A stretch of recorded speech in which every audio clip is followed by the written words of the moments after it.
mean, basically, we're talking about the English poets. That covers a lot of poets, but we certainly don't have enough time. I could read for hours on the English poets, and nonetheless, I'll try to cover a little bit of a few of the great ones. And what I'd like to do first is to keep them in chronological order, more or less, through the centuries. And I'd like to begin with a speech or a reading of the Earth Day reading, which was on April the 22nd, that I read, and it's worth rereading. I don't think, in fact, there are very few people here that were there, but I'd like to talk about this because hi Pam. What it does is show the power. My whole purpose in this Poet Laureateship is to show the power of poetry, not just how sweet it sounds, how calming it sounds, but the power, the healing power, and everything that goes with it. I'm going to open up with verse, earth verse, and I'll tell you why. More and more it strikes me that the old and powerful poems, so lyrical of language, and yet gathering dust on our bookshelves, Whitman's a prime example of that, and all the new poems, written and unwritten, published and unpublished, hold the still hidden key to restoring our collective common sense and our disappearing sanity, both as individuals and as a nation. I believe that we have gone awry. We have gone astray, and metaphysically, we've gone away. We have chosen to buy society's bill of goods, and so now we're paying the price psychically, emotionally, spiritually, and of course, physically. Now, poetry has never been popular in modern times, probably because it takes some work. It takes some thought, and it takes some quiet. The poet William Carlos Williams put it potently in this way: it is difficult to get the news from poems, yet men die miserably every day for the lack of what is found there. Poetess of today, Adrienne Rich, writes, "A poem cannot free us from the struggle for existence, but it can uncover desires and appetites buried under the accumulating emergencies of our lives, the fabricated wants and needs we have had urged on us and have accepted as our own." Poetry is the way we help give names to the nameless so that it can be thought. My own realizing is that the verse of the ages is the emotional, spiritual, and practical repository of all human experience, joyful and tragic. Yours, mine, everyone. And nowadays it's more available than ever, yet we seek it not. For example, how many of you have sat down and read through Whitman's Song of the Open Road recently? In every line of his great poem to life is embedded faith, hope, joy, and exuberance. Wouldn't you like to imbibe a bit of that for yourself? You cannot fail to be uplifted by it. Then go write your own poems.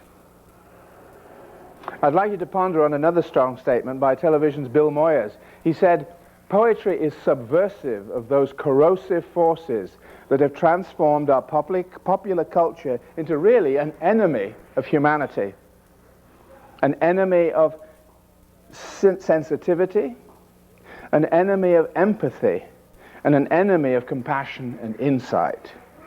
Poetry comes from a deep, authentic place in a poet's life and touches something authentic in us. So thanks to Mayor Campana's courage in creating the post of the Poet Laureateship, I now have a public vehicle, as it were, from which to promulgate the power and remedial nature of the poetic word, and indeed of all literature, in its luminous relationship to our humankind over the millennia. When one reads now of certain colleges doing away with the classics which stimulate thinking in favor of business courses which stimulate mere money, the role of becoming apostles for the epistles becomes all the more crucial. Apostles for the epistles, I've got a problem. I'm rather sibilant, please forgive me. God save our souls if we turn our backs on the fountainhead of our lucid languages, poetry and prose, and feverishly embrace instead the empty-spirited mammon, God of the excesses of comfort, convenience, and coins, the God that at last sends us mad. The Greeks used to say, the ancient Greeks, whom the gods would destroy, they first send mad. Remember Jack Kerouac's Dharma Bums from 1958? This rhapsodic passage from that breakthrough book of his echoes my own sentiments so sweetly. All of society, all of them are imprisoned in a system of work, produce, consume, work, produce, consume. But I see a vision of a great rucksack revolution, thousands of young Americans wandering around, footloose and fancy-free, going up mountains to pray, making children laugh and old men glad, making young girls happy and old girls even happier. All of them Zen lunatics who go about writing poems that happen to appear in their heads for no reason, and also by strange, unexpected acts, keep giving visions of eternal freedom to everybody, to all living creatures. 6 years later, Kerouac's prophecy came true after a fashion. But it didn't stick, did it? We went right back to the mire of mindless materialism. Strange that within half hour of putting down these thoughts for you, I should come across strongly supportive words by Madeleine Bunting in the Manchester Guardian, UK.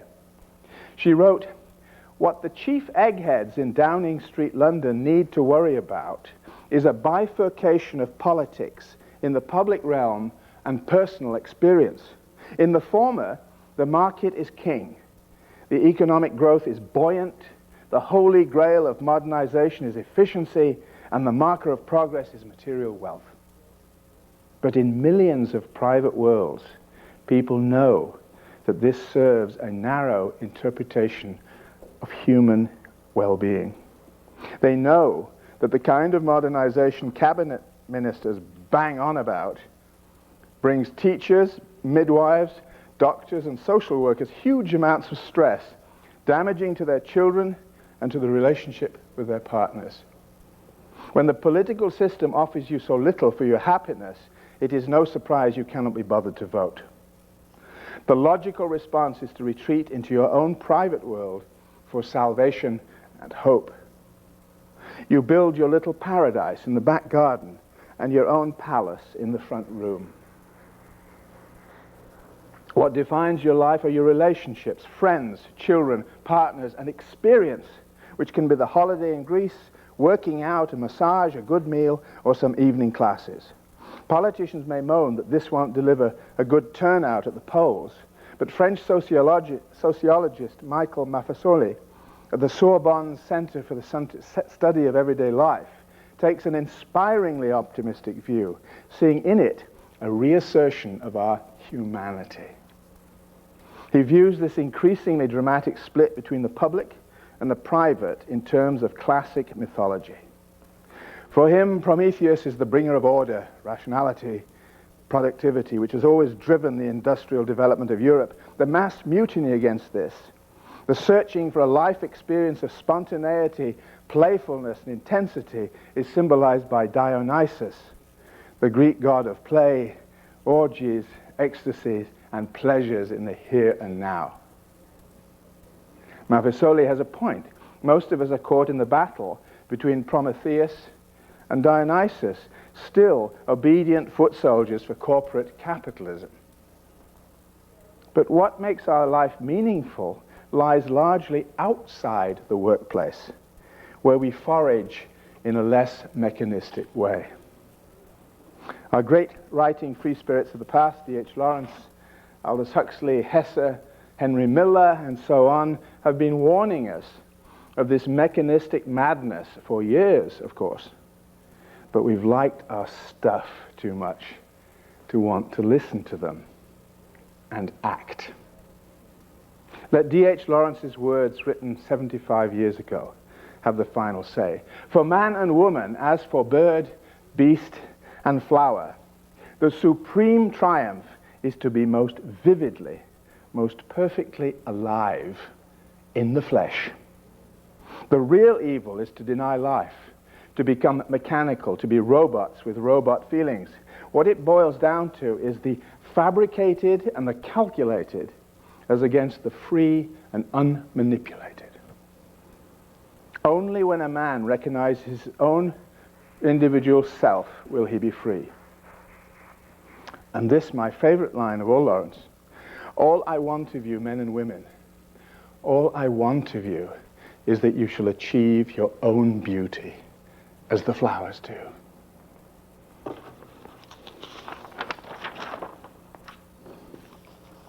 I gave you those thoughts. They're really more other people's thoughts than mine, but they speak for me and they address the problem very well. We go to a man called Arthur O'Shaughnessy, who only lived 37 years. He was born in the Victorian time and died in the Victorian time, very young. And his poem, to me, is simply an ode. Defines the power and strength of how he sees the written word, and particularly the poetic word, can be. It is written most beautifully and with great passion. We are the music makers. We are the dreamers of dreams, wandering by lone sea breakers and sitting by desolate streams, world losers and world forsakers, yet we are the movers and shakers of the world forever, it seems. With wonderful deathless ditties we build up the world's great cities, and out of a fabulous story we fashion an empire's glory. One man with a dream at pleasure shall go forth and conquer a crown, and three with a new song's measure can trample an empire down. You like that? We in the ages lying in the buried past of the earth built Nineveh with our sighing, and Babel itself with our mirth, and o'erthrew them with prophesying to the old of the new world's worth. For each age is a dream that is dying, or one that is coming to birth.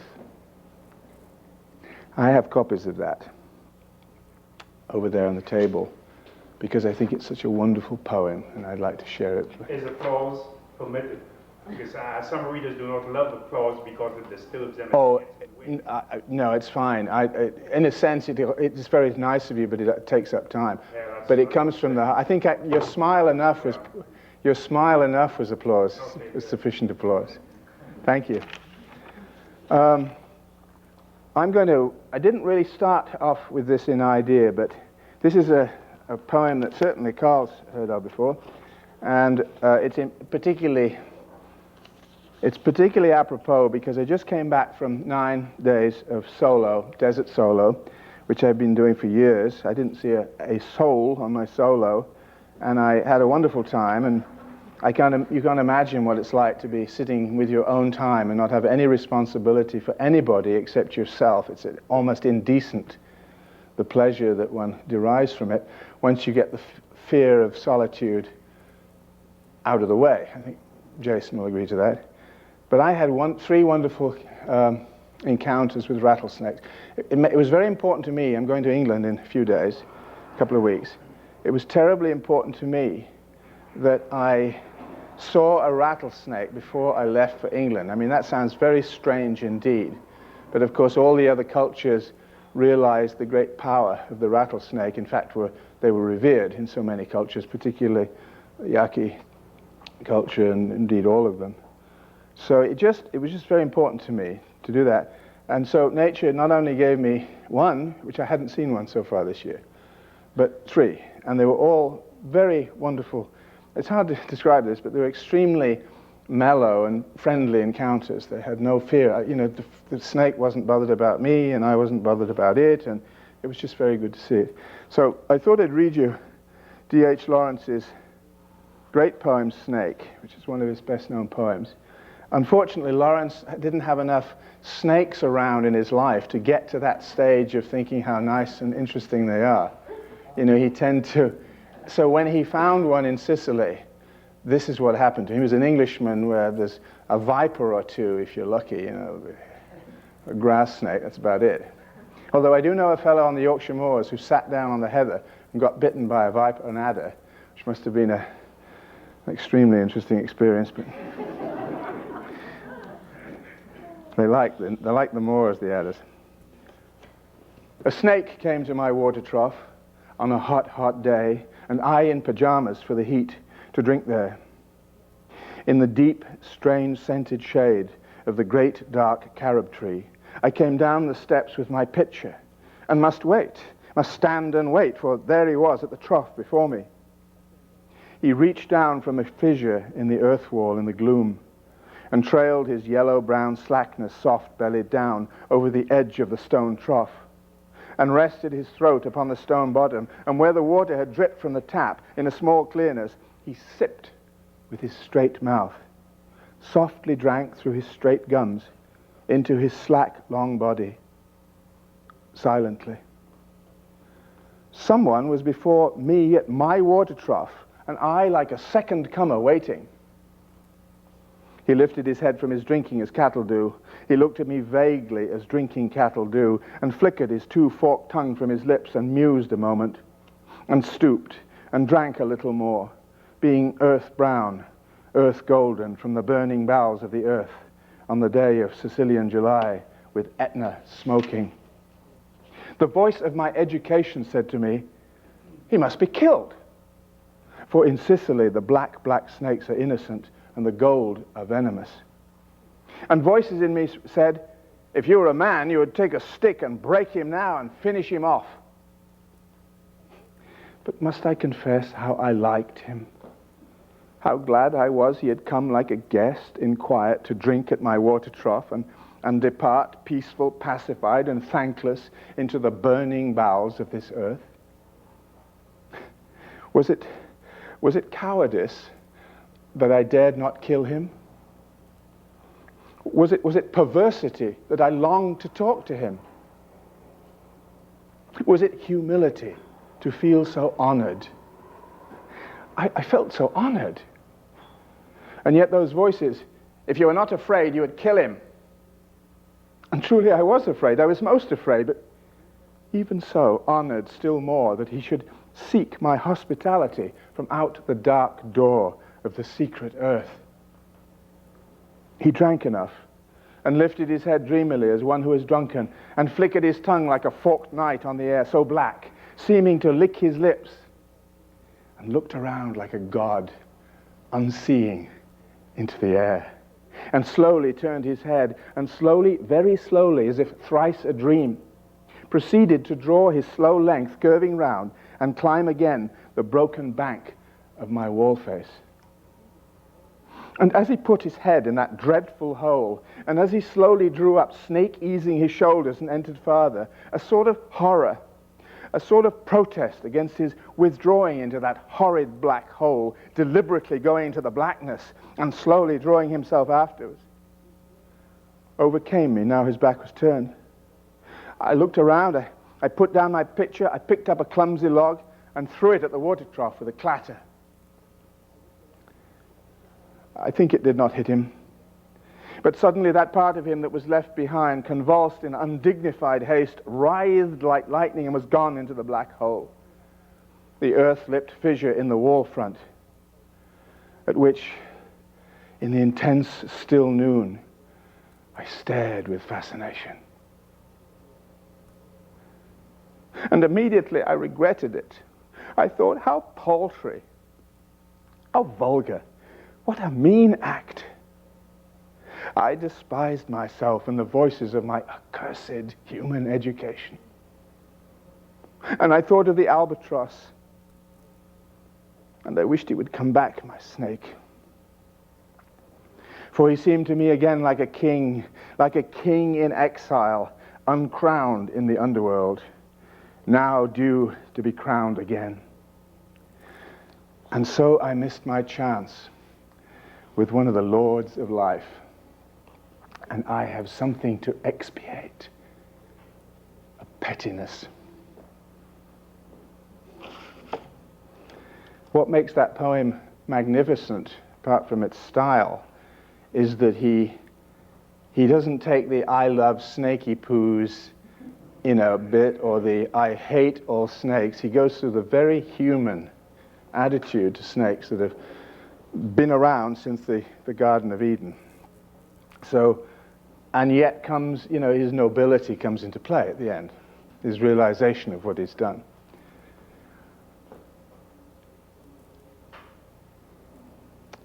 To discuss the poets, the English poets, and not read old Bill himself, the Bard of Avon, who, talking of, you mentioned it's John Masefield's birthday today, by the way.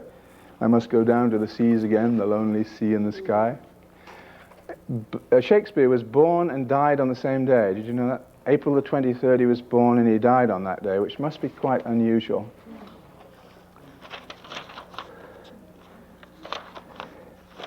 Probably all that running around town. Waving his quills at people. His big one now, didn't he? A long quill. Oh, he shaved, that's right. In the movie they shaved them off to the top, didn't they? Just they had a little tuft. Sounds cute. I just thought I'd go for the sonnet, a couple of sonnets, because they really are magnificent pieces. To this day, they don't know whether they're written to a boy or a girl, but I don't suppose it matters, does it, really? Shall I compare thee to a summer's day? Thou art more lovely and more temperate. Rough winds do shake the darling buds of May, and summer's lease hath all too short a date. Sometimes too hot the eye of heaven shines, and often is his gold complexion dimmed, and every fair from fair sometimes declines, by chance or nature's changing course untrimmed. But thy eternal summer shall not fade, nor lose possession of that fair thou owest, nor shall death brag thou wanderest in his shade. When in eternal lines to time thou growest, so long as men can breathe or eyes can see, so long lives this, and this gives life to thee. And he was right. The other one, the other favorite one, so hard to pick, is let me not to the marriage of true minds admit impediments. Wonderful line. Love is not love which alters when it alteration finds, or bends with the remover to remove. Oh no, it is an ever-fixed mark that looks on tempests and is never shaken. It is the star to every wandering bark whose worth's unknown, although his height be taken.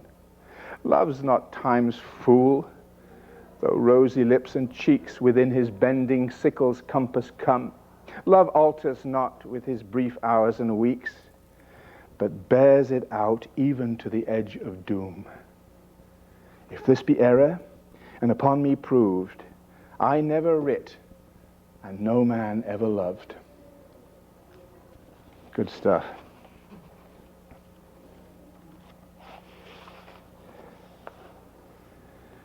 The last one. My mistress's eyes are nothing like the sun. Coral is far more red than her lips red. If snow be white, why then her breasts are dun. If hairs be wires, black wires grow on her head. I have seen rose damasked, red and white, but no such roses see I in her cheeks, and in some perfumes is there more delight than in the breath that from my mistress reeks. Different terminology. Been eating that garlic again, I can see. I love to hear her speak, yet well I know that music hath a far more pleasing sound. I grant I never saw a goddess go. My mistress, when she walks, treads on the ground. And yet, by heaven, I think my love as rare as any she belied with false compare. Thank you, William.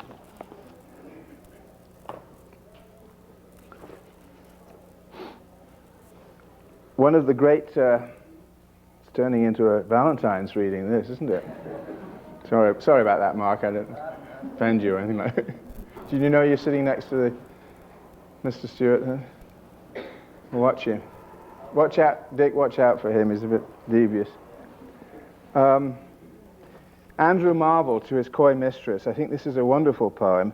And I was actually shattered after many years of thinking that he was this sort of sensuous cavalier that ran around making these incredible poems and trying to seduce all the women in town, to find that he worked in the Puritan, he worked for Milton, who Milton was also employed in Cromwell's government, for heaven's sake. You know, not the nicest of governments to be employed by at certain times when they went into Ireland or Scotland, but he was a Puritan, and I was quite taken with this. Hi, Belle. But this Marvell's poem, which is very famous, and contains the two great lines. Siéntase, por favor. Contains the great lines, and I will raise my finger and twiddle it when I come to them.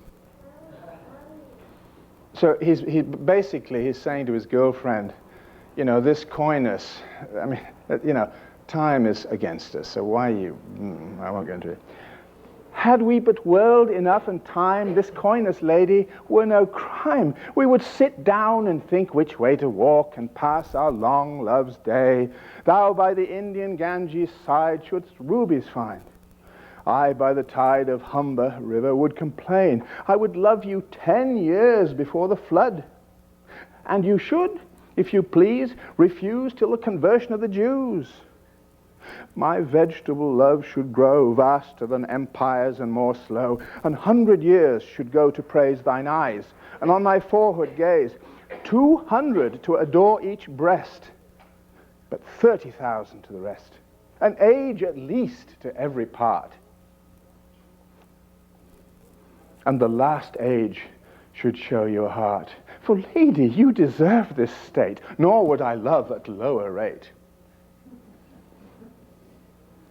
But at my back, I always hear time's winged chariot hurrying near. And yonder all before us lie, deserts of vast eternity. Thy beauty shall no more be found, nor in thy marble vault shall sound my echoing song. Then worms shall try that long-preserved virginity, and your quaint honor turned to dust. And into ashes all my lust. The grave's a fine and private place, but none, I think, do there embrace. Lovely, isn't it? Now therefore, while the youthful hue sits on thy skin like morning dew, and while thy willing soul transpires at every pore with instant spires, now let us sport while we may, and now like amorous birds of prey, rather at once our time devour than languish in his slow chapped power. Let us roll all our strength and all our sweetness up into one ball, and tear our pleasures with rough strife through the iron gates of life. Thus, though we cannot make our sun stand still, yet we will make him run. Isn't that a wonderful poem?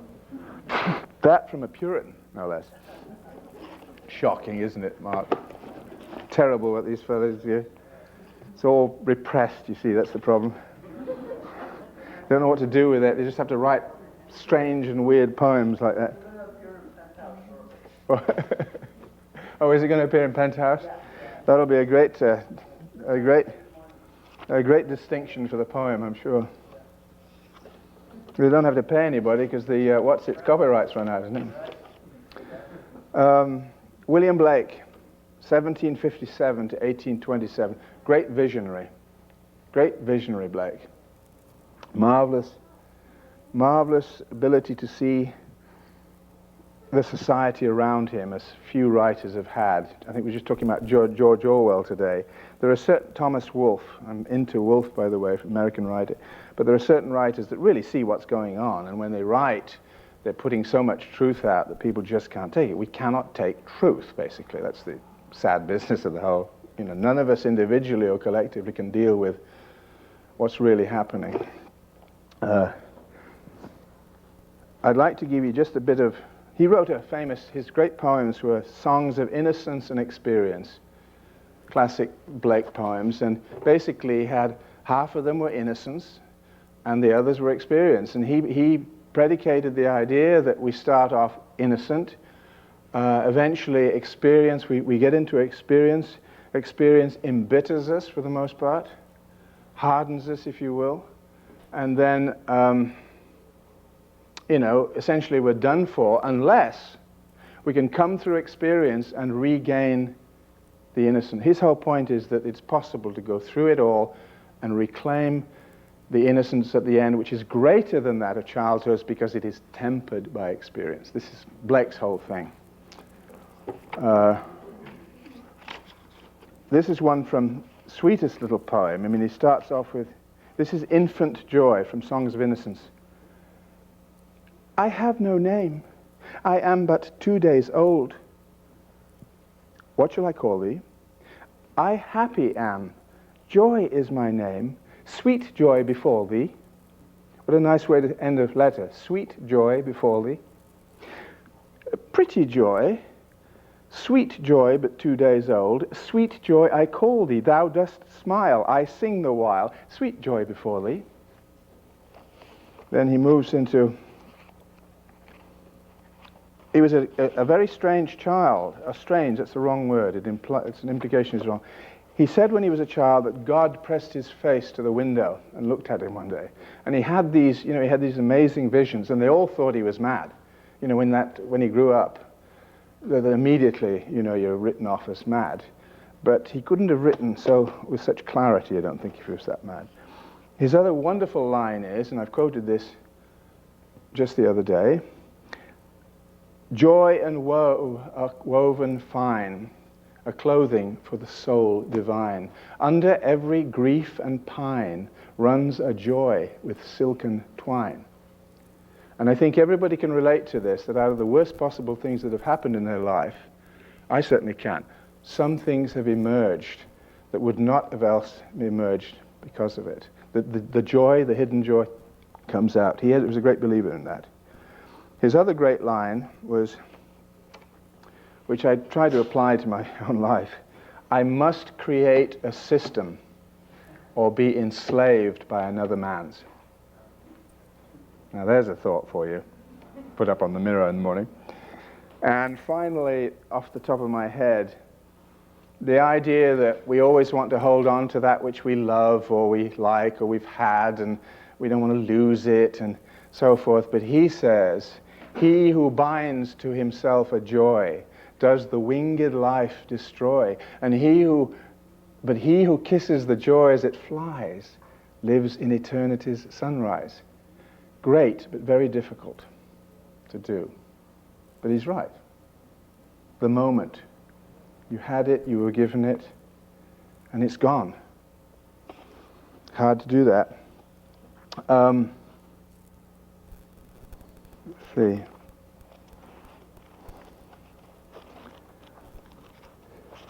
William, he got into terrible trouble once. He had a drunken sergeant of the king got into his garden and he told him to bugger off or something, equally rude in England. And he says, I'm the king's sergeant. He said, bugger the king. And this drunk as he was, he went back and reported it, and he was dragged in on a charge of, not lèse majesty. What is it? When a seditious thing. And it was only because he had friends in high office that they managed to get him out and that the sergeant was drunk. But nasty business. I rose up at the dawn of day. I rose up at the dawn of day. Get thee away, get thee away. Prayest thou for riches? Away, away. This is the throne of Mammon grey. Said I, this sure is very odd. I took it to be the throne of God. For everything besides I have, it's only for riches that I can crave. I have mental joy and mental health and mental friends and mental wealth. I've a wife I love and that loves me. I've all but riches bodily. I am in God's presence night and day, and he never turns his face away. The accuser of sins by my side doth stand, and he holds my money bag in his hand. Strong stuff.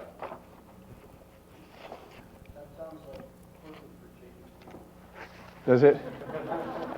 I'll tell him you said that. In fact, I'll send him an email, a desert email. They're rather different. It involves pigeons that have been drugged. Not much, pleasantly drugged. One more from Blake. The clod and the pebble. He believed that people are either pebbles or they're clods. Clods. Clods or pebbles. A clod of earth is soft and yielding. Some people yield, accept, take blows, give into it. And other people are hard and they're pebble-like. And they push, and they're brittle. So he has these two interesting descriptions. Love seeketh not itself to please, nor for itself hath any care, but for another gives its ease, and builds a heaven in hell's despair. So sung a little clod of clay, trodden with the cattle feet, but a pebble of the brook warbled out these meters meet. Love seeketh only self to please, to bind another to its delight, joys in another's loss of ease, and builds a hell in heaven's despite. You have to sit around and think about Blake for a bit. Very enlightened man. Very ordinary. Lived with the same lady all his life. Stayed, didn't get into trouble, didn't drink. He just had these things going on in his head.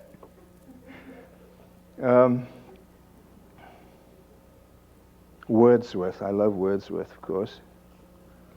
And I was lucky enough to visit Wordsworth Cottage, Dove Cottage in the Lake District. Has anybody been up to Dove Cottage? Lake District. It's on, is it Windermere or Ellesmere? One of the two. Cutest little place. They're all so small. You must have maybe small because they're all, you go in these little cottages and things like that. I had this fabulous idea. See, if I were into money, I could have made an absolute fortune because all these people, lots of American tourists, people flocking in there. And, they go in and they crash around and they come out. And I thought, if I were dressed in period costume and I were reading, as they came out was this guy with a big, deep hat set there. They'd be absolutely, they'd be so full of the cottage, they'd be just, but I never got around to it. One of these days. Ode on Intimations of Immortality from Recollections of Early Childhood. Just a taste of it. Some of this old language, if it gets a little out there, let it go and just listen to the rhythm and the music, because the music is sufficient. The meaning doesn't have to come all the time, I feel. There was a time when meadow, grove, and stream, the earth, and every common sight to me did seem apparelled in celestial light, the glory and the freshness of a dream. It is not now, as it hath been of yore. Turn wheresoe'er I may, by night or day, the things which I have seen I now can see no more. The rainbow comes and goes, and lovely is the rose. The moon doth with delight look round her when the heavens are bare. Waters on a starry night are beautiful and fair. The sunshine is a glorious birth. But yet I know, where'er I go, that there hath passed away a glory from the earth. Now, while the birds thus sing a joyous song, and while the young lambs bound as to the Tabor's sound, to me alone there came a thought of grief. A timely utterance gave that thought relief, and I again am strong. The cataracts blow their trumpets from the steep. No more shall grief of mine the season wrong. I hear the echoes through the mountains throng. The winds come to me from the fields of sleep, and all the earth is gay. Land and sea give themselves up to jollity, and with the heart of May doth every beast keep holiday. Thou child of joy, shout round me. Let me hear thy shouts, thou happy shepherd boy. Ye blessed creatures, I have heard the call ye to each other make. I see the heavens laugh with you in your jubilee. My heart is at your festival. My head hath its coronal, the fullness of your bliss. I feel it all. O evil day, if I were sullen while earth herself is adorning this sweet May morning. and the children are culling on every side in 1,000 valleys far and wide, fresh flowers. While the sun warms up and the babe leaps up on his mother's arm, I hear, with joy I hear. But there's a tree of many one, a single field which I have looked upon. Both of them speak of something that is gone. The pansy at my feet doth the same tale repeat. Then the great line, whither is fled the visionary gleam? Where is it now, the glory and the dream? She liked that, didn't you, Quetzal? And so I'm missing it. It's a long poem. So then he goes to, then sing, ye birds, sing, sing a joyous song, and let the young lambs bound as to the tabor's sound. We in thought will join your throng, ye that pipe and ye that play, ye that through your hearts today feel the gladness of the May. What though the radiance that was once so bright be now forever taken from my sight? Great lines. Though nothing can bring back the hour of splendor in the grass, of glory in the flower, we will grieve not, rather find strength in what remains behind, in the primal sympathy which, having been, must ever be, in the soothing thoughts that spring out of human suffering, in the faith that looks through death, in years that bring the philosophic mind. O ye fountains, meadows, hills, and groves, forebode not any severing of our loves. Yet in my heart of hearts I feel your might. I only have relinquished one delight, to live beneath your more habitual sway. I love the brooks which down their channels fret, even more than when I tripped lightly as they. The innocent brightness of a newborn day is lovely yet. The clouds that gather round the setting sun do take a sober colouring from an eye that hath kept watch over man's mortality. Another race hath been, and other palms are won, thanks to the human heart by which we live, thanks to its tenderness, its joys and fears. To me, the meanest flower that blows can give thoughts that do often lie too deep for tears. The sad thing about old William is that he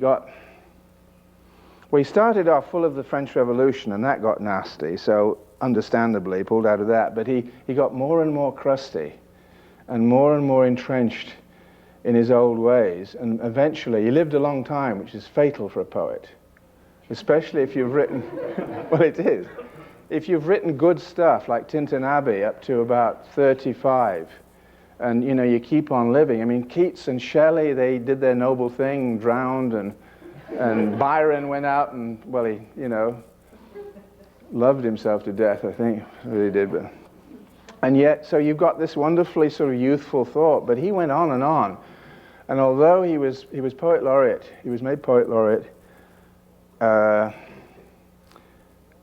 in about 1830, and he said, I'll take it if I don't have to write any poems, which will show you where he's at. And so they called him, the Queen was on the throne. She didn't like him very much anyway. She preferred Tennyson, who followed him, but the Queen, he was called the Queen's Canary that wouldn't sing. So anyway, the point being is that, he just got very, he was defending capital punishment in a poem, and he got really sort of odd. What a terrible thing. But anyway, this is one of his famous ones, of course, and almost to the point of, I think nausea is probably too strong, but this is I wandered lonely as a crowd, which of course everybody knows Daffodils, and they believe that Dorothy might have a lot, that he took a few lines from Dorothy. The going thought is that he took a lot of stuff from his sister Dorothy, who was very close to him and trotted around. He never liked to compose indoors. So Dorothy would faithfully trot around in the garden as the great man is expanding. And she says, yeah, what was that, William? And so, and she wrote some pretty good stuff herself, but of course, she lived under the big shadow. I'm going to read it, and I'm going to read something that is quite amusing on that. I wandered lonely as a cloud that floats on high o'er vales and hills, when all at once I saw a crowd, a host of golden daffodils, beside the lake, beneath the trees, fluttering and dancing in the breeze. Continuous as the stars that shine and twinkle on the Milky Way, they stretched in never-ending line along the margin of a bay.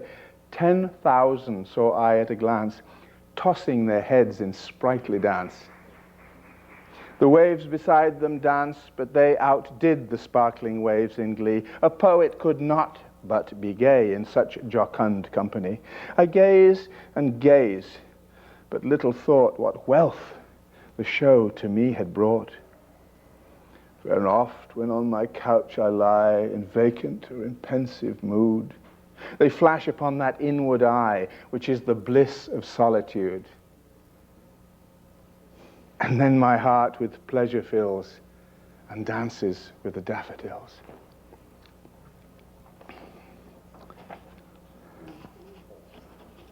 The American poet Lynn Peters wrote, this is absolutely precious. I don't know if you've read it before, but she took this idea that Wordsworth had basically cribbed a lot of the words or whatever, or she'd started it, and here's her idea, and then he took the...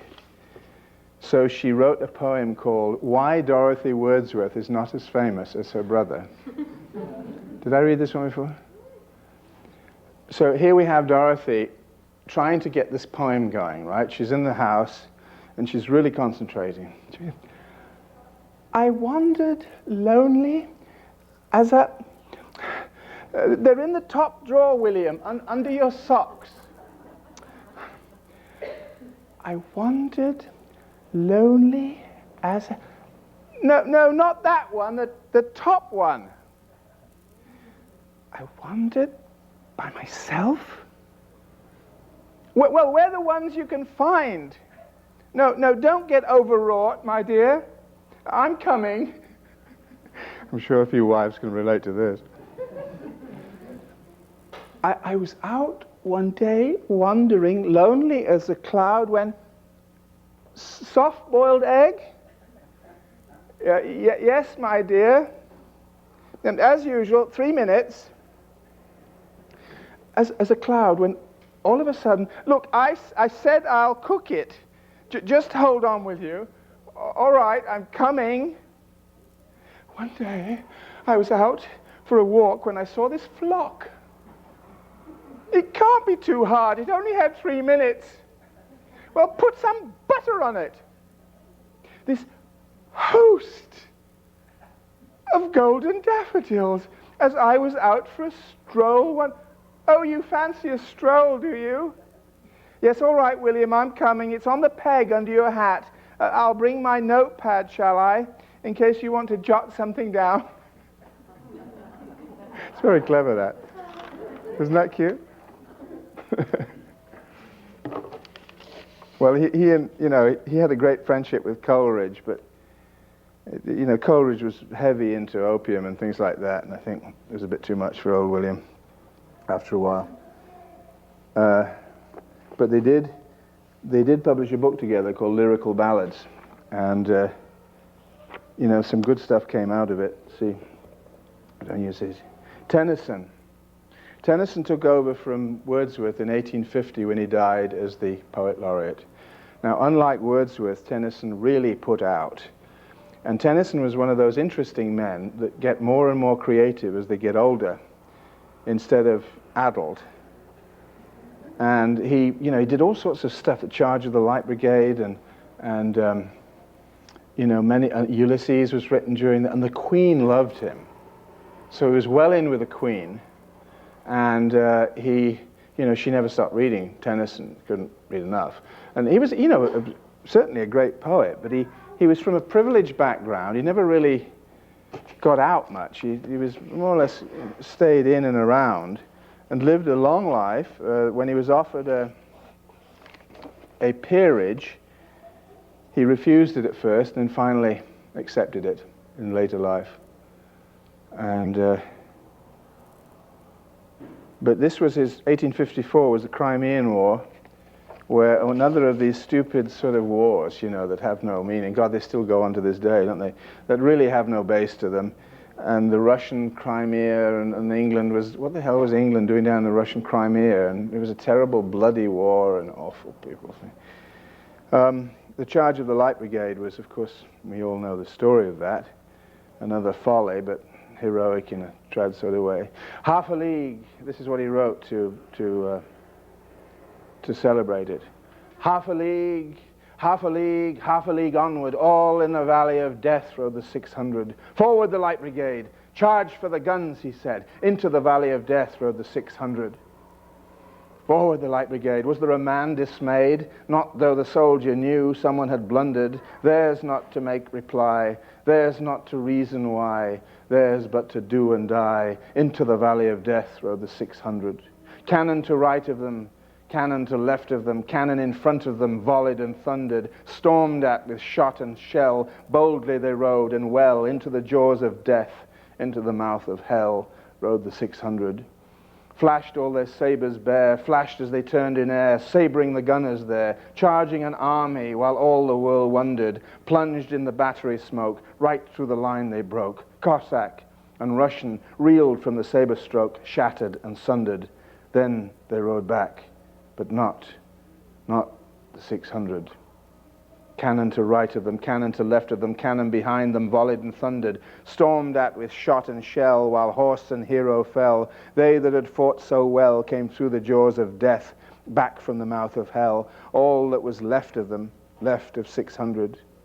When can their glory fade? Oh, the wild charge they made. All the world wondered. Honor the charge they made. Honor the Light Brigade. Noble 600. It's kind of chauvinistic in the original sense of the word, but who can deny whatever happened, you know? My favorite poem of Russ is quite well known, of Alfred Lord Tennyson, is so well known that I think you're about to see it displayed in the senior center of the city of Scottsdale instead of outside the mayor's office.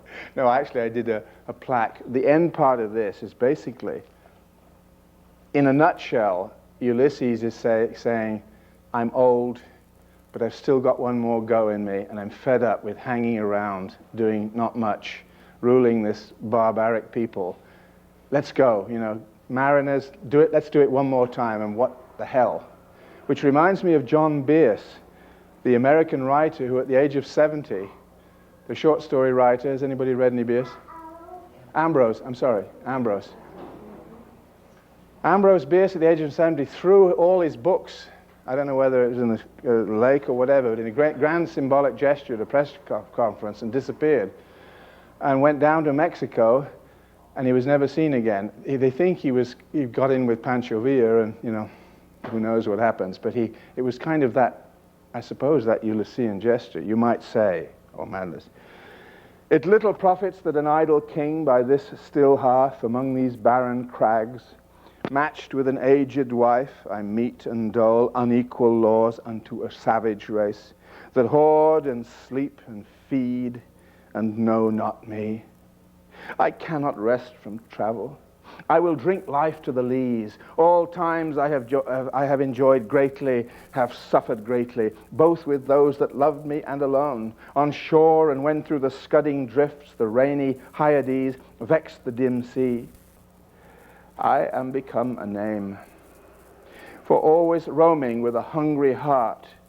Much have I seen and known, cities of men and manners, climates, councils, governments, myself not least, but honored of them all, and drunk delight of battle with my peers, far on the ringing plains of windy Troy.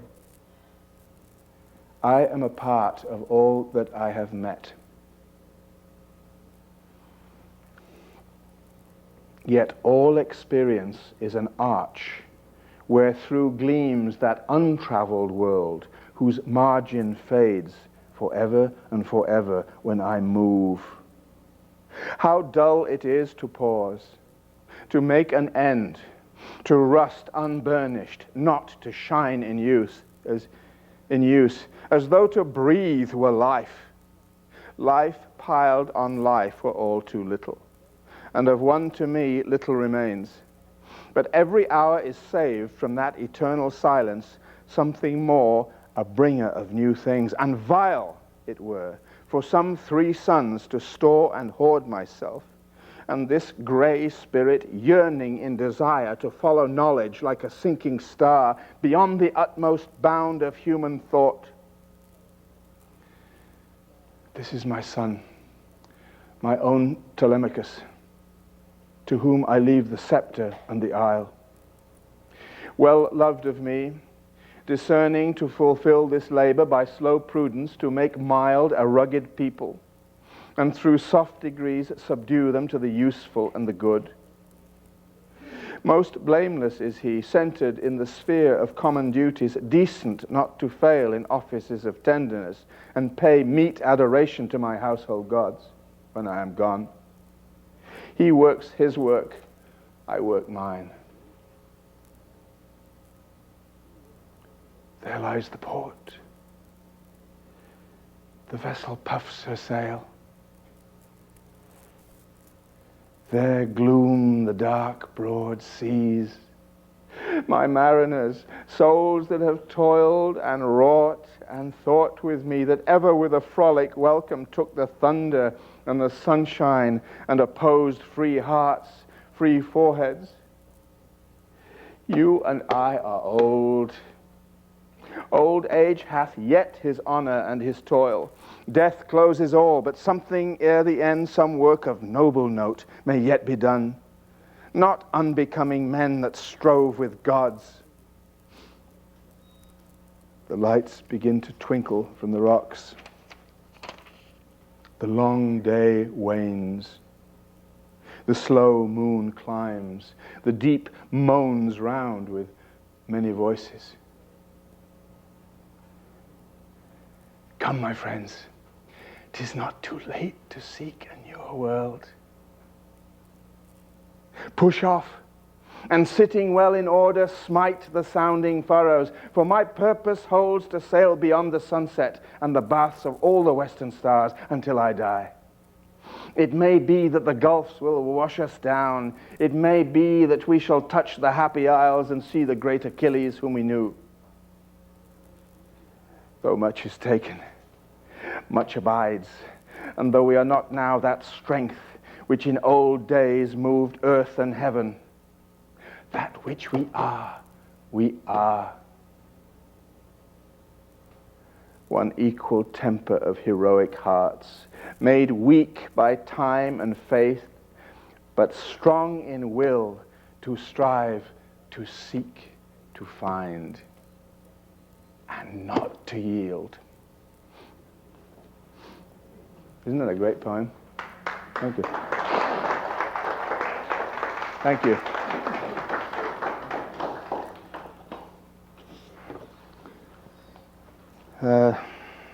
What about, we've got to have a lady represented here, haven't we? And so we turn to Elizabeth Barrett Browning. Oh, I should tell you that to strive, to seek, to find, and not to yield, was apparently, you like this, you probably know this, was on the wheel, the helm of the Scott, Captain Scott's, of the Antarctic Discovery. Was it the Discovery? And he had that on the wheel. I just think that line, "Come, my friends, 'tis not too late to seek a newer world," is magnificent.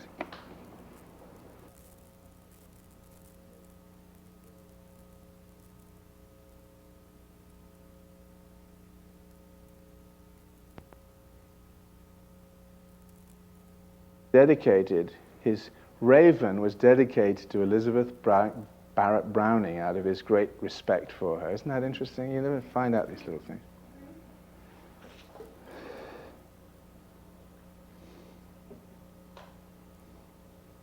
Say, this is 21. Say over again, and yet once over again, that thou dost love me. Though the word repeated should seem a cuckoo song, as thou dost treat it. Remember, never to the hill or plain, valley or wood, without her cuckoo strain comes the fresh spring. In all her green completed, beloved, I amid the darkness greeted by a doubtful spirit voice in that doubt's pain, cry, speak once more, thou lovest. Who can fear too many stars, though each in heaven shall roll, too many flowers, though each shall crown the year? Say thou dost love me, love me, love me. Toll the silver iteration, repeating, only minding, dear, to love me also in silence with thy soul. It's been interesting to know. Has anybody read up on that? You know, I know they had a jolly happy time together, but I mean, how long did it go? She died before him, I believe. Did she not? I mean, was it one of the great loves, or was this just? I mean, how did it go? How did it go? How did it work out? I mean,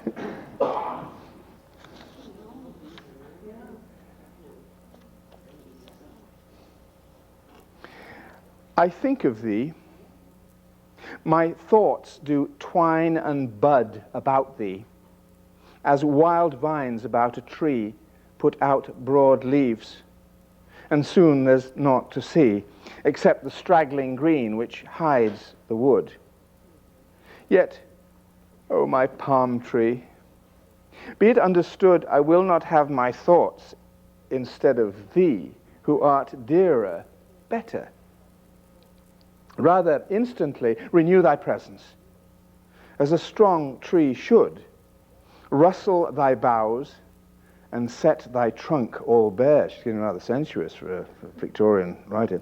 And let these bands of greenery which ensphere thee drop heavily down, burst shattered everywhere, because in this deep joy to see and hear thee, and breathe within thy shadow a new air, I do not think of thee, I am too near thee. Now here's a lady that has looked into relationships big time. I mean, these are a very deep perception and understanding and question answer of what a relationship is to her. I mean, I suppose they had more time in those days, didn't they?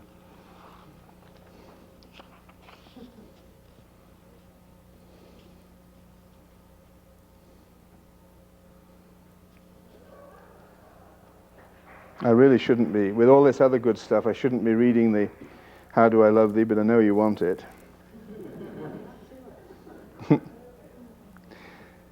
Let me just read one more, then I'll get it. First time he kissed me, he but only kissed the fingers of this hand wherewith I write. And ever since it grew more clean and white.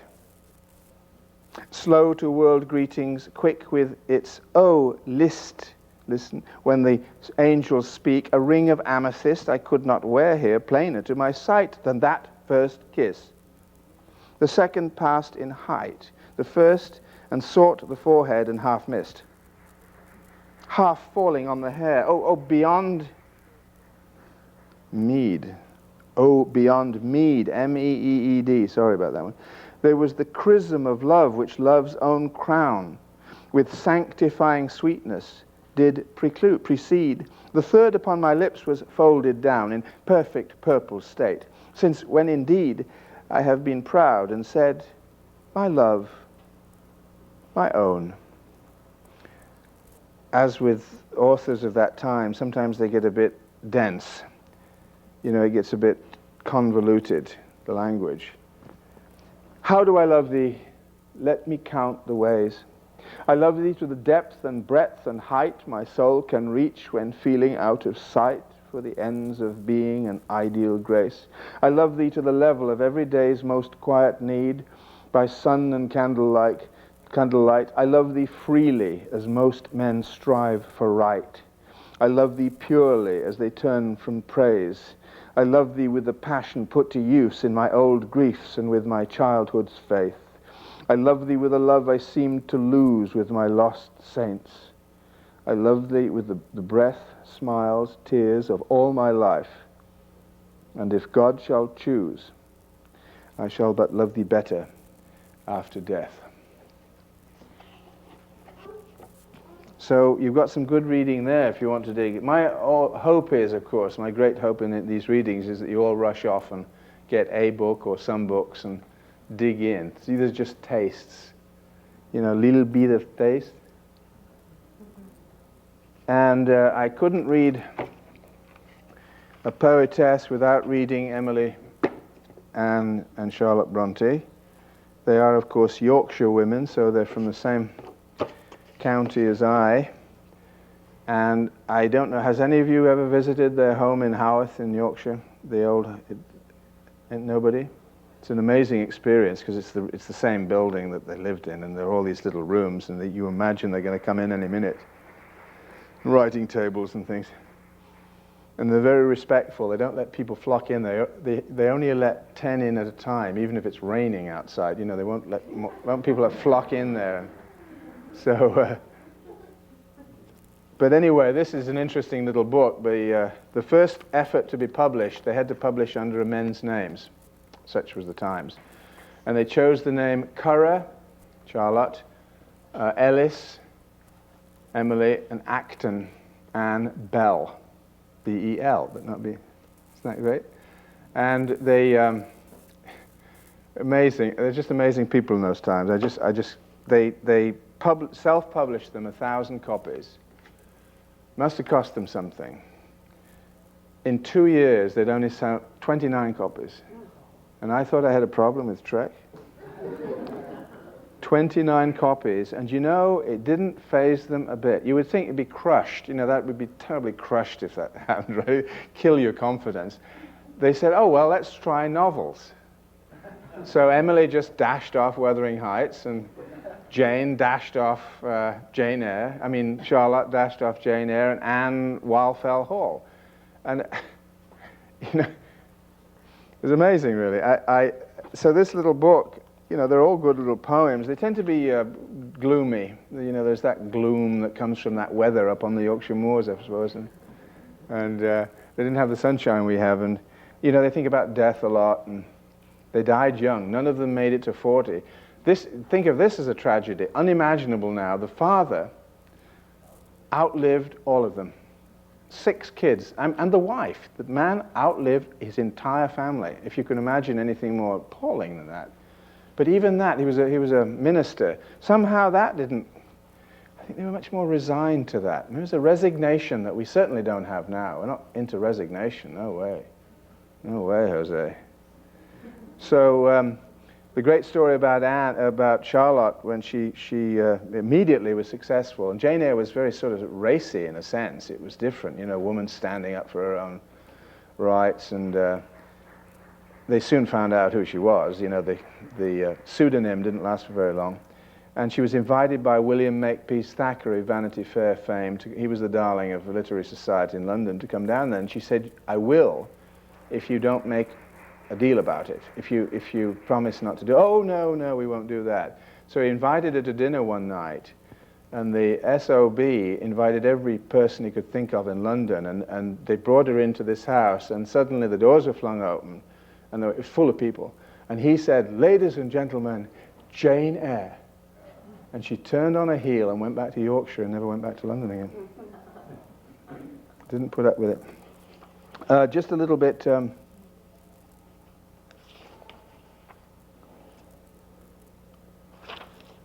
Vanitas vanitatum omnia vanitas. Vanity of vanities, all is vanity. This is by Anne. In all we do and hear and see, in restless toil and vanity, while yet the rolling earth abides, men come and go like ocean tides. And ere one generation dies, another in its place shall rise, that, sinking soon into the grave, others succeed like wave on wave. And as they rise, they pass away, the sun arises every day, and hastening onward to the west, he nightly sinks, but not to rest. Returning to the eastern skies, again to light us he must rise, and still the restless wind comes forth, now blowing keenly from the north, now from the south, the east, the west, forever changing, ne'er at rest.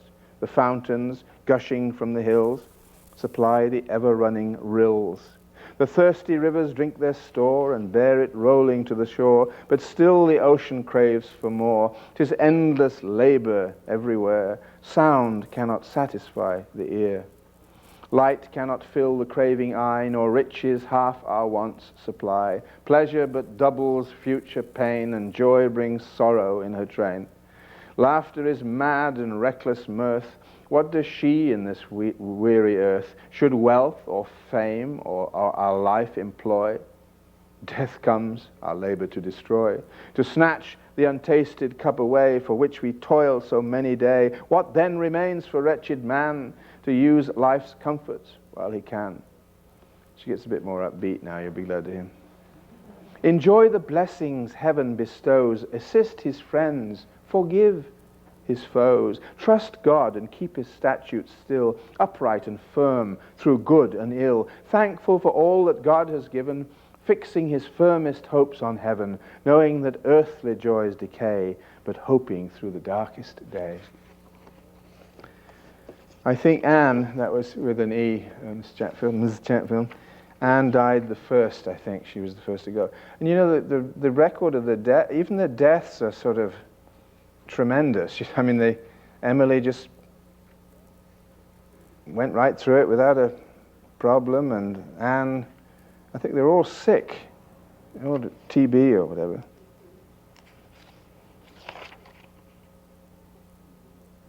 They loved the moors, and in Haworth they have it's sort of down. It's not, the house isn't on the moor as you would think. That's Wuthering Heights was, you know, high on the moor, farmhouse, but most of the houses in Yorkshire in that area are built down, you know, in the dale or on the side, because it's pretty bleak up there. But they used to love, and they loved the natural world, and they would roam all over the place. You know, they had that liberty. They weren't trapped into the house. They went everywhere they wanted, and had a deep. And then the poetry says that this is Emily's. The linnet, a small bird in England. The linnet in the rocky dells, the moorlark in the air, the bee among the heather bells that hide my lady fair. The wild deer browse above her breast, the wild birds raise their brood, and they, her smiles of love caressed, have left her solitude. I ween, I'm not sure what that word means. I know, W-E-E-N? Long for. Thank you. I believe it stands for long for. Thank you. Long for? I ween. I ween that when the grave's dark wall did first her form retain, they thought their hearts could ne'er recall the light of joy again. They thought the tide of grief would flow unchecked through future years. But where is all their anguish now, and where are all their tears? Well, let them fight for honor's breath, or pleasure's shade pursue. The dweller in the land of death is changed and careless too. And if their eyes should watch and weep till sorrow's source were dry, she would not in her tranquil sleep return a single sigh. Blow west wind by the lonely mound, and murmur summer streams. There is no need of other sound to soothe my lady's dreams. And finally, Charlotte's offering. Charlotte was the only one that married, but you know, she married and against the wishes of her father, to the curate, a man called Nicholson. And I think the old man finally went, and then she married, and she died in confinement. You know, she was just having a child, and she never made it. I mean, you talk about sort of tragedies we can't even envisage anymore. Life, believe, is not a dream so dark as sages say. Oft a little morning rain foretells a pleasant day. Sometimes there are clouds of gloom, but these are transient all. If the shower will make the roses bloom, oh, why lament its fall? Rapidly, merrily, life's sunny hours flit by, gratefully, cheerily, enjoy them as they fly. What though death at times steps in and calls our best away? What though sorrow seems to win, or hope a heavy sway? Yet hope again elastic springs, unconquered though she fell. Still buoyant are her golden wings, still strong to bear us well. Manfully, fearlessly the day of trial bear, for gloriously, victoriously can courage quell despair. That's probably one of the most cheerful of the poems in the book.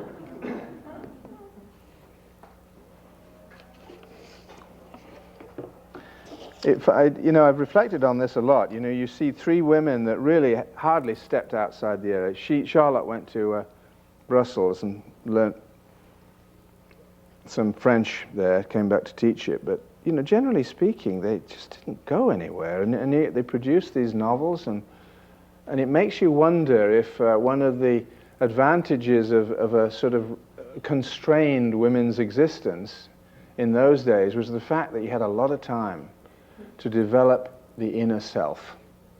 And that while men were out making colonies and things and running around the place, that women were, I suppose it has been ever thus, except in modern days everybody's so damn busy anyway, including it, but you just wonder if that kind of creativity didn't happen from being around and, not being able to go many places or do things like everybody else did.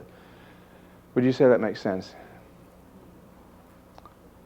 But what they produced, they had some amazing stuff. How are we doing on time? Matthew Arnold. Matthew Arnold, they found, after he died, one of his books, it was Emerson's Essays. And in the cover, Matthew Arnold had written a poem, or just a verse, and it said, I think this is a wonderful poem. I've always enjoyed it tremendously because it has so much, it has so much power in it. Strong is the soul, and wise and beautiful. The seeds of godlike power are in us still. Gods are we, bards, saints, heroes, if we will. I mean, it's wonderful. We can be anything we want, basically. His best-known poem is Dover Beach. Let's see, where are you? Oh. Now, his father, Arnold, was the headmaster of Rugby, which is one of the famous private schools, like Eton, where Prince William is. Rugby, Eton, Harrow are the top ones, and he was quite a writer too. He wasn't just a headmaster. But Matthew Arnold had a very classic background as a result of this. Charge, Matthew.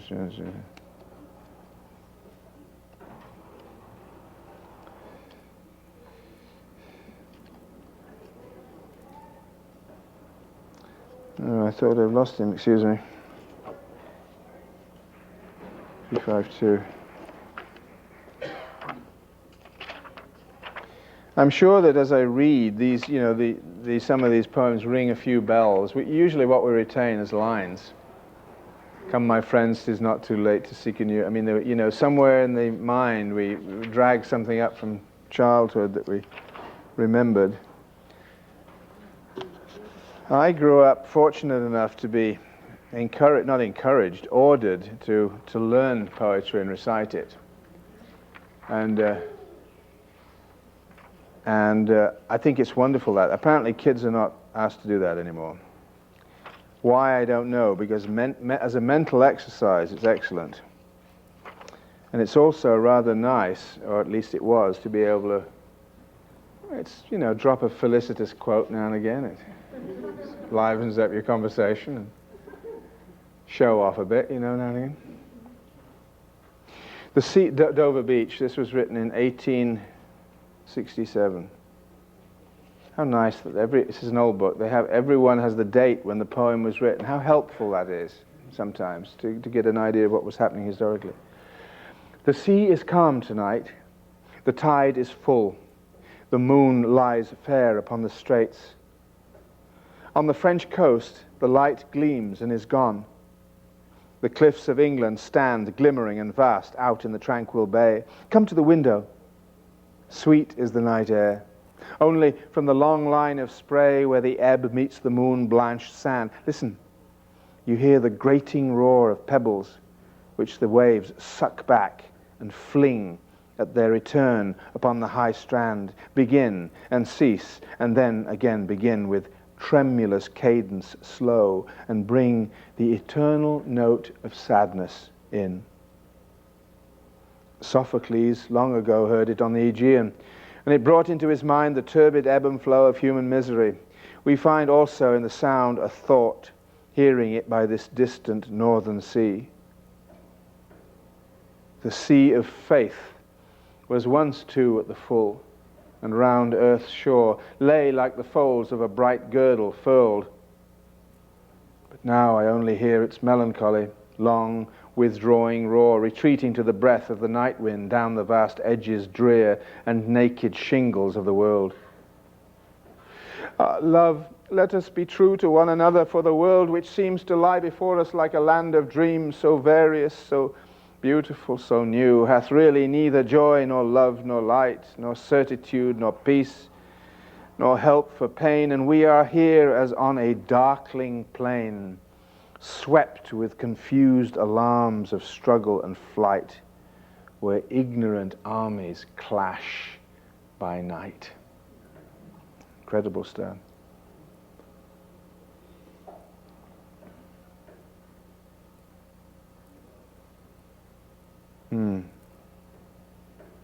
Where ignorant armies clash by night. Wonderful. I love the idea of ignorance being placed in that context.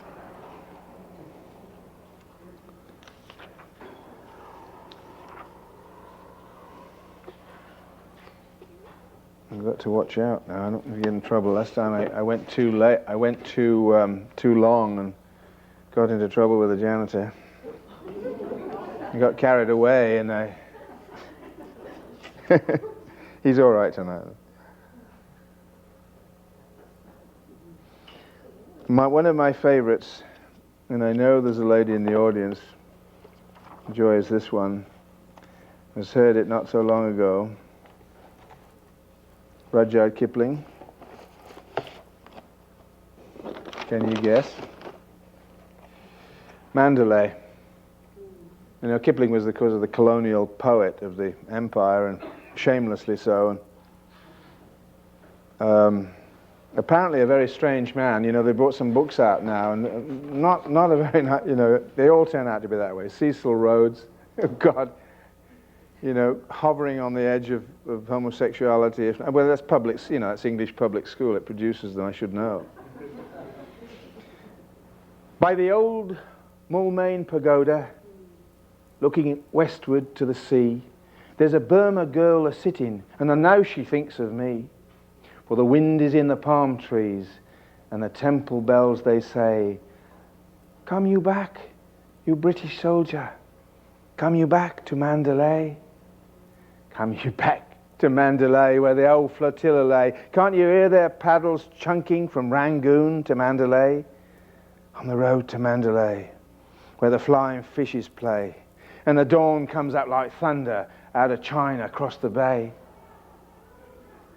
Oh, her petticoat was yellow, and her little cap was green, and her name was Supi Yarlat, just like same as Thebor's queen. And I seed her first a-smoking a whacking white cheroot, and a wasting Christian kisses on an heathen idol's foot. Blooming idol made of mud, what they called the great gourd bud. Blacky lot she cared for idols when I kissed her where she stood on the road to Mandalay. When the mist was on the rice fields and the sun was dropping low, she'd get a little banjo and sing Calloo, Calloo, with her arm upon my shoulder and her cheek again my cheek. We used to watch the steamers and the hathies piling teak, elephants piling teak in the sludgy, squudgy creek, where the silence hung so heavy you was half afraid to speak, on the road to Mandalay. But that's all shoved behind me, long ago and far away. And there ain't no buses running from the bank, London, to Mandalay. And I'm learning here in London what the 10-year soldier tells. If you've heard the Easter calling, You won't never eat naught else. No, you won't eat nothing else but them spicy garlic smells and the sunshine and the palm trees and the tinkly temple bells on the road to Mandalay. I'm sick of wasting leather on these gritty paving stones, and the blasted English drizzle wakes the fever in my bones. Though I walks with 50 housemaids out of Chelsea to the Strand, and they talks a lot of loving, but what do they understand? He's right. Sorry, excuse me. Beefy face and grubby, and God, what do they understand? I've a neater, sweeter maiden in a cleaner, greener land on the road to Mandalay. Then the great line, ship me somewhere east of Suez, where the best is like the worst, and there ain't no 10 commandments, and a man can raise a thirst. For the temple bells are calling, and it's there that I would be, by the old Mulmain pagoda, looking lazy at the sea, on the road to Mandalay, where the old flotilla lay, with our sick beneath the awnings when we went to Mandalay. Oh, the road to Mandalay, where the flying fishes play, and the dawn comes up like thunder out of China across the bay. Now, if that isn't a poem on nostalgia, I don't know what is. It was a problem, not just for the poor old private, but for, and I'm sure it applies in a smaller sense in the States. Coming back from a country where you had all this good stuff, where it was cheap to live, you had servants all over the place, you had sunshine, you had this, that, and the other, and then you come back to the reality of particularly Britain, with the pouring rain, and very depressing. Really. Well, we're working down to looking anxiously at the clock.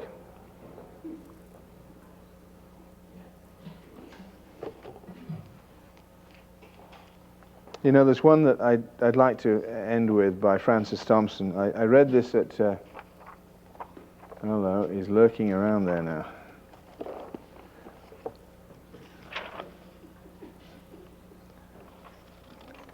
It's a hard one to read. I think it's not a hard one to read, but it's a hard one to comprehend in parts. And this is a poem that I would say requires listening to the music. But this poem comes from the very bottom of a man's soul, and it's by a man called Francis Thompson, a minor Victorian poet that apparently had reached the lowest of the low, opium and whatever, and was saved by an editor who he'd known of him, he'd seen his writing, and he'd heard that he was out. He'd heard that he was out down in the Skid Row and worse. And so he went out and he found him, and he got him out, he dragged him out of that place, he got him straightened out, sobered up, and this is the poem that Thompson wrote before he died. It's called The Hound of Heaven. It's basically God, or love, pursuing him in the sense that where he doesn't, he's not ready for all the heavy stuff. He wants to play, he's just not ready for this, and he's always behind him. So anybody familiar with it? We'll wind up with this one. I fled him down the nights and down the days. I fled him down the arches of the years. I fled him down the labyrinthine ways of my own mind, and in the midst of tears I hid from him, and under running laughter, up-visted hopes I sped, and shot, precipitated, adown titanic glooms of chasmed fears.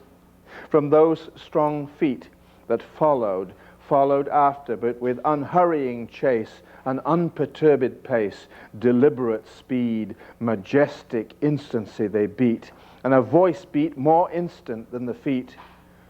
All things betray thee, who betrayest me. I pleaded outlaw-wise by many a hearted casement curtained red, trellised with intertwining charities, for though I knew his love who followed, yet I was sore adread, lest having him, I must have naught beside. And if one little casement parted wide, the gust of his approach would clash in two.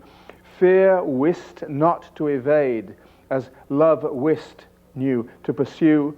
Across the margent of the world I fled, and troubled the gold gateways of the stars, smiting for shelter on their clanged bars, fretted to dulcet jars and sylvan chatten the pale ports of the moon. I said to dawn, be sudden, to eve, be soon. With thy young skyey blossoms heap me over from this tremendous lover. Float thy vague veil about me, lest he see. I tempted all his servitors, but to find my own betrayal in their constancy, in faith to him, their fickleness to me, their traitorous trueness, and their loyal deceit to all swift things, for swiftness did I sue. Clung to the whistling mane of every wind, but wherever they swept, smoothly fleet, the long savannas of the blue, or whether thunder-driven they clanged his chariot thwart a heaven, plashy with flying lightnings round the spurn of their feet. Fear wist not to evade, as love wist to pursue. Still, with unhurrying chase and unperturbed pace, deliberate speed, majestic instancy came on the following feet, and a voice above their beat, naught shelters thee, who wilt not shelter me. I sought no more that after which I strayed in face of man or maid, but still within the little children's eyes sees something that replies, they at least are for me, surely for me. I turned me to them very wistfully, but just as their young eyes grew sudden fair, with dawning answers there, the angel plucked them from me by the hair. Come then, ye other children, nature's, share with me, said I, your delicate fellowship. Let me greet you lip to lip. Let me twine you with caresses, wantoning with our Lady Mother's vagrant tresses, banqueting with her in her wind-walled palace, underneath her azured dais, quaffing, as your taintless way is from a chalice, lucent weeping out of the dayspring. So it was done. I in their delicate fellowship was one, drew the bolt of nature's secrecies. I knew all the swift importings on the wilful face of skies. I knew how the clouds arise, spumed of the wild sea snortings. All that's born or dies, rose and drooped with, made them shapers of mine own moods, or wailful or divine. With them joyed and was bereaven. I was heavy by the even when she lit her glimmering tapers round the day's dead sanctities. I laughed in the morning's eyes. I triumphed and I saddened with all weather. Heaven and I wept together, and its sweet tears were salt with mortal mine. Against the red throb of its sunset heart I laid my own to beat, and share commingling heat. But not by that was eased my human smart. In vain my tears were wet on heaven's grey cheek, for we know not what each other says. These things and I, in sound I speak. Their sound is but their stir. They speak by silences. Nature, poor stepdame, cannot slake my drought. Let her, if she would owe me, drop yon blue bosom veil of sky and show me the breasts of her tenderness. Never did any milk of hers once bless my thirsting mouth. Nigh and nigh draws the chase with unperturbed pace, deliberate speed, majestic instancy, and past those noised feet a voice comes yet more fleet. Lo, naught contents thee, who contentest not me. Naked I wait thy love's uplifted stroke, my harness piece by piece thou hast hewn from me, and smitten me to my knee. I am defenseless utterly. I slept, methinks, and woke, and slowly gazing find me stripped in sleep. In the rash lustihood of my young powers, I shook the pillaring hours, and pulled my life upon me, grimed with smears. I stand amid the dust of the mounded years. My mangled youth lies dead beneath a heap. My days have crackled and gone up in smoke, have puffed and burst as sun starts on a stream. Yea, faileth now even dream, the dreamer and the lute, the lutenist, even the linked fantasies in whose blossomy twist I swung the earth, the trinket at my wrist are yielding. Chords of all too weak account for earth with heavy griefs so overplussed. Is thy love indeed a weed, albeit an amaranthine weed, suffering no flowers except its own to mount? Must, designer infinite, must thou char the wood ere thou canst limn with it? My freshness spent its wavering shower in the dust, and now my heart is as a broken fount, wherein tear drippings stagnate, spilt down forever from the dank thoughts that shiver upon the sighful branches of a mind. Such is what is to be. The pulp so bitter, how shall taste the rind? I dimly guess what time in mist confounds, yet ever and anon the trumpet sounds from the hid battlements of eternity. Those shaken mists a space unsettled, and round the half-glimpsed turrets slowly wash again. But not ere him who summoneth I first have seen, enwound with glooming robes purpureal, cypress crowned. His name I know, and what his trumpet says, whether man's heart or life be which it yields the harvest, must thy harvest fields be dunged with rotten death. Now of that long pursuit comes on hand the bruit, that voices round me like a bursting sea. And is thy earth so marred, shattered in shard and on shard? Lo, all things fly thee, for thou fliest me. Strange, piteous, futile thing, wherefore should any set thee love apart? Seeing none but I makes much of naught, he said, and human love needs human meriting. How hast thou merited of all man's clotted clay the dingiest clot? Alack, thou knowest not how little worthy of any love thou art. Whom wilt thou find to love ignoble me? Thee, save me, save only me. All which I took from thee I did but take, not for thy harms, but just that thou might seek in my arms all which thy child's mistake fancies as lost. I have stored for thee at home. Rise, clasp my hand and come. Halts by me that footfall? Is my gloom after all shade of his hand outstretched caressingly? Fondest, blindest, weakest, I am he whom thou seekest. Thou dravest love from thee who dravest me. Thank you for your patience with that one. It's not an easy poem. Thank you. Thank you. Thanks very much.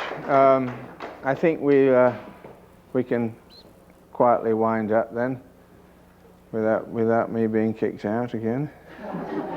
If anybody wants a special, yes, a quill signed book, I'll be over there. Pardon?